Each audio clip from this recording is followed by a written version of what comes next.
always a pleasure to talk to you. And you. Obviously, this is a fascinating story because this is a man that I think in modern times would have been the most celebrated person, or one of them, right? Yeah, I mean, definitely. I think it's the reason that everybody really wanted to do this film, was because I can't believe that I didn't know more about him. I can't believe that I didn't know his achievements, and I can't believe that I didn't know what happened to him, and I really felt that probably about 5 years ago when I first read about him in a British newspaper and went, how do I not know about this person? I think it feels like a very important story to tell, particularly being British, because he is a British hero, but also he should be a gay icon, you know. Exactly. And the fact that he isn't, I think, is definitely a wrong that needs to be righted. It was wrong timing for him. It was, yeah. Unfortunately. In many different ways, yeah. That's true. How much do you know about Joan? I mean, how much information is available on her? I mean, a little bits and not that much. It's very much this film. It's not a documentary. This is a dramatization, and I think it's not totally historically accurate about Joan. She's an amalgamation of different stories. So I didn't completely go in. Once I'd realised that, I didn't sort of go into the kind of hard research about her. You could completely make a film on its own just about her because she's an extraordinary character, and the fact that she was sort of one of the most brilliant mathematical minds at a period where it was very difficult for women, although you could kind of argue that that's sort of the same today, and she was the only woman in the room who was part of this kind of code-breaking team, I thought was extraordinary. And also the struggle that she got to get there. I mean, the actual struggle is closer to what feminists are still fighting today, which is equal pay, because actually she was doing exactly the same job as all of the men, but for a fraction of the pay. And it also took her years to get to the place that she should be. She was actually first put in as a secretary, even though she had all the qualifications that all of the guys had. And the smartest one and everything else, but still couldn't get into the room. So I thought, it's an important story to tell.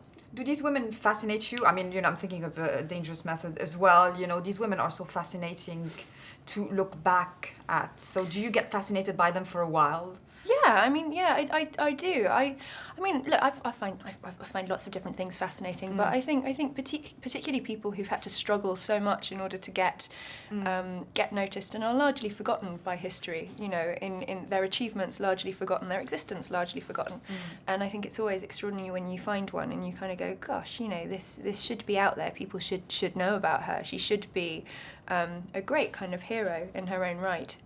So yeah, it always feels nice to be able to sort of bring those stories to the light. Last time we spoke about singing. This time let's speak about computers. How savvy are you? I'm absolutely not. I hate them. I'd like them in my life a lot less than they are, and I don't understand a word. So yeah, I mean, this was, it was. I tried to do all of the research into the maths that they were interested. I didn't understand a word. It's a completely different language. I don't have any of it. I have no idea. So Alan Turing is not your poster boy like he would be in Silicon Valley. I mean, he is for so many different reasons. The kind of immense struggle, the brilliance, all the rest of it. But actually understanding his work, I'm not even close. So you wouldn't be his best friend in real life? Real life, I think he'd find me really dull.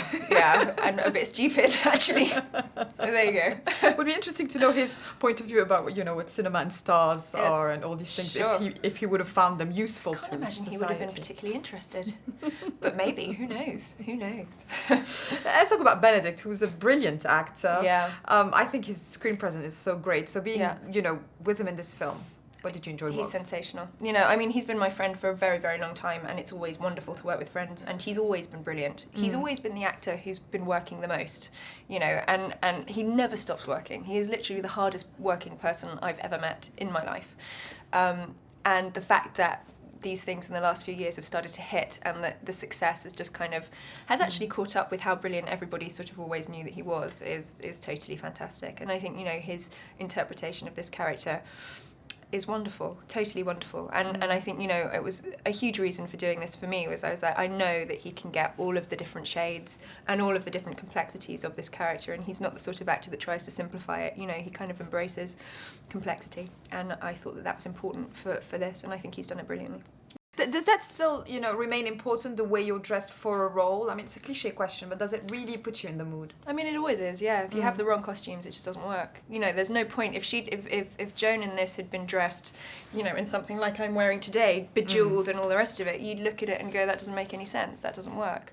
And similarly for Anna Karenina, if such a huge part of a character is vanity, you know, you have to kind of portray that. The way people dress says a lot about their characters, and particularly when you're dealing with film, which is a completely visual medium, you know, you're dealing with an instant perception of somebody. So yeah, it's very important to get that right. Are you want to watch your films afterwards? No, I mean, I haven't seen this yet. Yeah. I'm going to see it when it premieres here, which will be great. But no, I'm not. I very much I love it, and it's a very intense period of time of kind of researching it and looking at it and playing at it, and then I sort of leave it behind and go on to the next one. You also have laggies as well. So I do also have laggies, and I haven't seen that yet either. Or not the finished version of it. Yeah, very exciting, very different, romantic comedy, American, modern. You know, so yeah, it was a very different thing. I mean, I did that straight before this.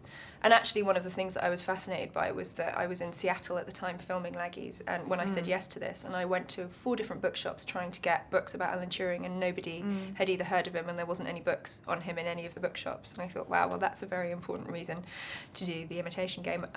But yeah, Laggies is a very different thing, and hopefully much more fun. Well, hey, I can't wait to see it, because I think now you've got that eclectic bunch of, you know, different films that you can see, you know, at home every time. And exactly. It's quite good. Lots of different things. Last time we met as well, you spoke about, you know, not knowing what you wanted to do next. So is it still the case? Or Yeah, I haven't got a clue. No. No musical for you next? No, it won't be a musical. No, I keep saying yes to things and they can't get their money, I think, because they're so odd. So yeah, I mean, at the moment I don't have anything, so we'll see. And finally, who are your favourite actors? Ooh, what, in general? In the whole world? Or well, in having history? worked with, or dead or alive? That's a good one. Wow. I mean, first, well, Benedict's probably up there. He is up there. Actually, I'm very lucky. I've got Sam Rockwell, who's in Laggies, He's so good. Sensational. He's an unsung actor. And well, he's an actor's actor, because every single actor, he'd be well up there with their favourites, because he's totally brilliant. And having worked with him, I can definitely say he is sensational. So he'd be up there. Mark Ruffalo, another great one. I mean, Mark Rylance on stage, you can't beat. And then actually, you know, women, I think there are so many. Scarlett Johansson in Under the Skin, I thought was so unbelievably good. But I don't think there are any actresses at the moment who are working a lot who aren't completely brilliant. And I find them all very inspiring.